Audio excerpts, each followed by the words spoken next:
Hello everyone, this is Dr. Frank Shea. In this lecture, let's talk about direct marketing, Chapter 14, direct marketing. Okay? What is direct marketing? Direct marketing is an interactive system of marketing which uses one or more advertising media to effect a measurable response and or transaction at any location, right?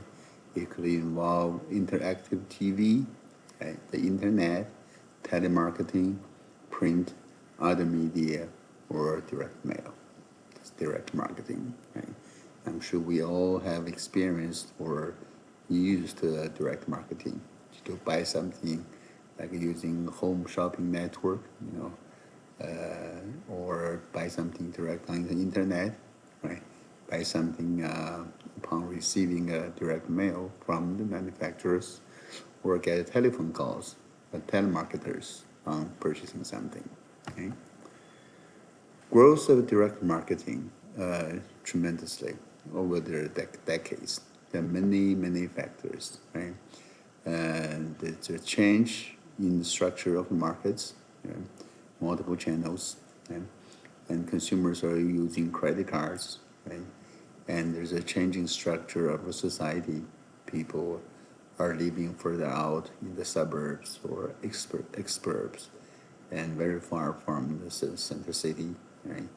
And there's a development of catalogs, lots of catalogs being mailed, and also technological advances, and that all contributed to the growth of direct marketing.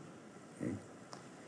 Direct marketings are often combined, it's often combined with others, Paramount could be combined with PR, public relations, or with personal selling, or with the sales promotions, with the support media that we talked about in last chapters, and with, of course, advertising. And if you are a member of Costco and you have shopped, you probably see that Costco offers promotions through the mail. They send you a member of Costco, this little kind of like a coupon book, with the descriptions of all the things they have, new things they have, new discounts they have, to entice you to go, right? It says here more than $4,900 in coupon savings inside. Okay? And also, database marketing is another form of direct marketing. So, how does database marketing work? Okay? How it works? First you have a product. Okay? You have the product here. Okay? Then you have your database. Okay? You have a database here. Okay? And you get the input from into your database, okay? And then you digest the data, okay? And then you try to identify an ideal consumer, build an ideal consumer for that, okay? And using the knowledge, right? Using the knowledge you gained, right? And then you share the data with retailers, right? And the retailers will use that to find the customers, make the sales, and then you refine your database, okay? And the process goes again. So that's what database marketing does, okay? How does Target know a teenager is pregnant before her father does? I don't know if you have read that story. Basically, the story goes like this, right? A father found that the Target store has been sending things, to the family, to the house, right? And it's all about pregnancy and caring for, giving birth, infant care, things like that related to pregnancy and giving birth, right? And his target is actually sent to her daughter's name, right? So the father, was very annoyed. He actually, asked, called and angrily asked Target, what is going on? Why are you sending this, pregnancy-related stuff, or offering to my home. My daughter, is not married, was young, right? And it turned out actually the father asked the daughter again, and the daughter said, yeah, it turned out that she is indeed pregnant. And how does Target know? Because the daughter was on Target website, searching for certain items or other things actually related to for things that other pregnant women were looking for. That's why Target knew and thought that she might be able to use those products, and that's why they sent those information to the house. Okay? That's a good use of database marketing. Okay?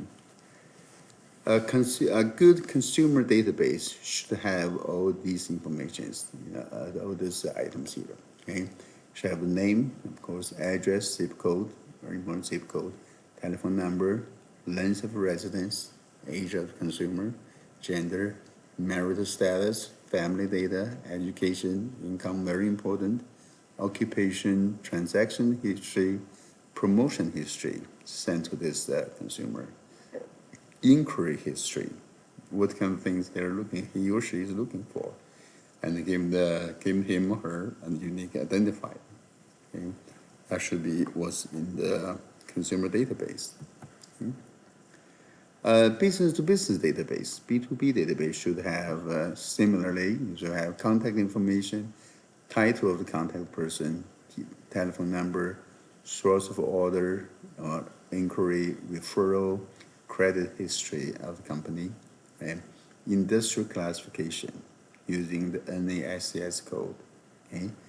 And the size of business, how big is the company, the revenues a year, right? Number of employees, time in business, how long does the company has been in business, where is the headquarters located, the purchasing history, promotion history, inquiry history, and then identifier. That's in the B2B database. Okay? Objectives of database marketing. In using database marketing, you can use that to improve the selection of market segments, help you select your segments, and you can use that to stimulate repeat purchases by your existing customers. Okay? You can cross-sell other products, of the things they're currently buying. If you have good database, good history, and the good analytics stuff going on, you can predict what other products they might also need, so you can cross-sell other products to them. You can use that to do a good CRM, customer relationship management. Okay, that's what you can do with a database, using database marketing. Okay? How to develop a database, okay? The source of information you can get from list brokers. There are commercial list brokers that you can get a list of virtually everything, anything you can think of. See, for example, you want to send something to the richest people in America. There's a list for that. You can send a list to smokers, list for that, non-smokers, for that, consumers with certain hobbies, right? Consumers with certain geographical characteristics, or genders, age, you name it. Okay, they have that, right? You can use the standard rate and data services. Okay, U.S. Postal Service provides good information. They give you, by zip code as to the income level, average house price, etc. Right? And you can go to Direct Marketing Association, DMA, to get some information. Right? Census Bureau. Right? We are in the process of conducting the 2020 U.S. Census now. By law, by constitution, the government has to perform a census every 10 years. Now this is 10th year. We are actually in the process of doing that. Right? Company Experience, Simon's Market Research Bureau, they all have some information you can get or purchase, okay, in developing your database. To have a good database or effective database, we evaluate databases on this RFM score and RFM scoring. Basically, R stands for recency, how recent, how up to date your database is, and F is frequency, how frequently, the people in the database are making the purchase, everything. Okay? And of course, M is the monetary transactions, the sales volumes, purchase volumes in that.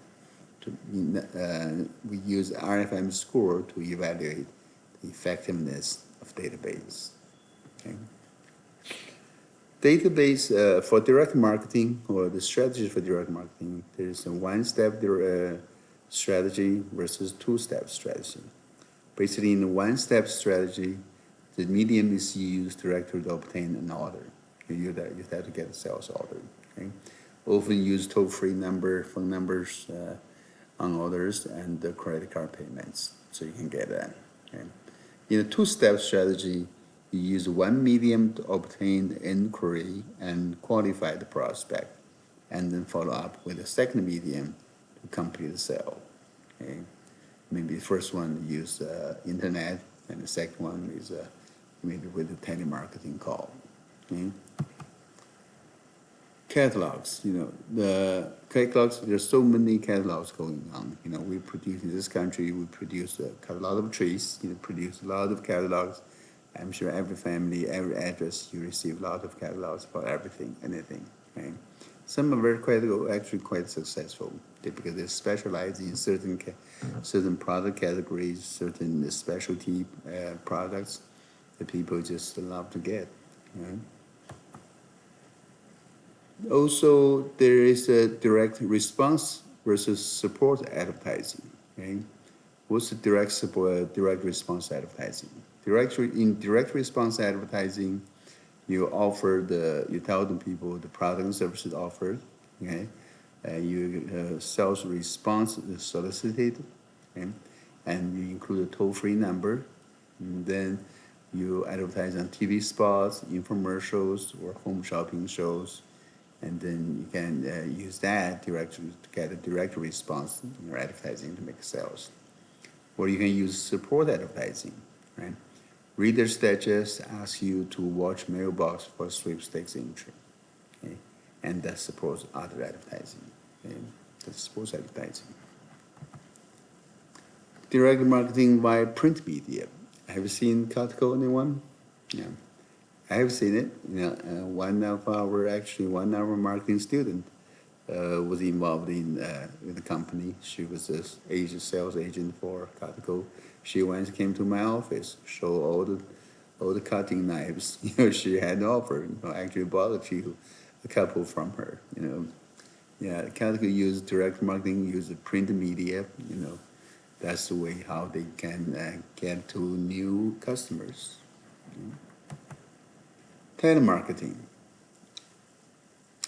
Telemarketing is used by for-profit and charitable organizations, both. Okay, it supports basically using telephones. Telephone, bank, a call center.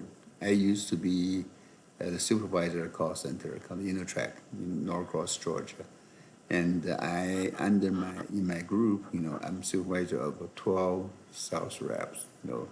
Operators, we all make phone calls to companies, to consumers, right?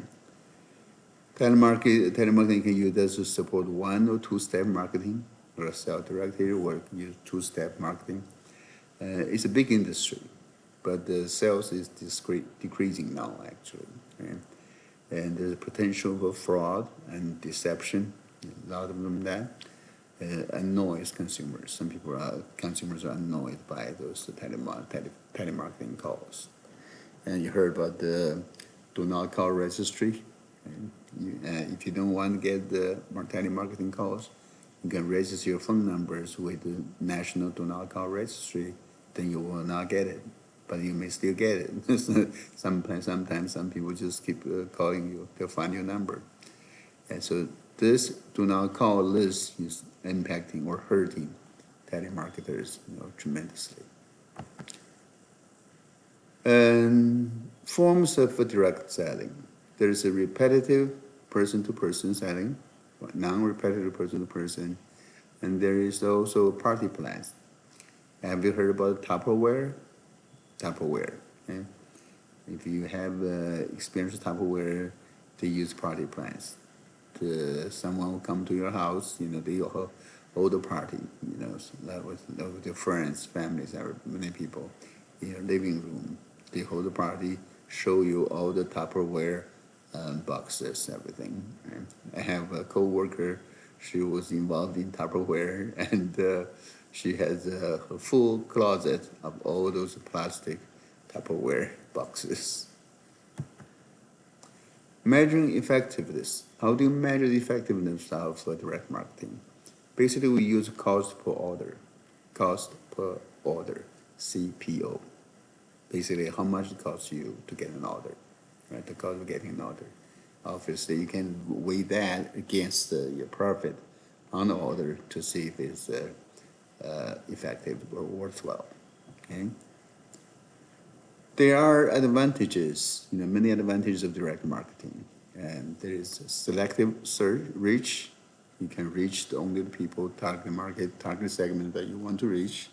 There is a segmentation potential. You can segment the market using the different tools. There's a frequency potentials. Once people start to buy from the direct market, they keep coming back. You can use it as testing tool, right? Test marketing, right? You use a timing tool, use a personalization, costs, and you have a very good way to measure effectiveness. That's the advantage of direct marketing. Okay? The disadvantage of direct marketing, accuracy could be a problem, right? Content support, the cost is rising. Image factor may be a thing. The people may not view this as something for a prestigious product. Right? Also, do not contact list also is affecting the business. I think that's all I have for the chapter. Okay, I'll see you next time.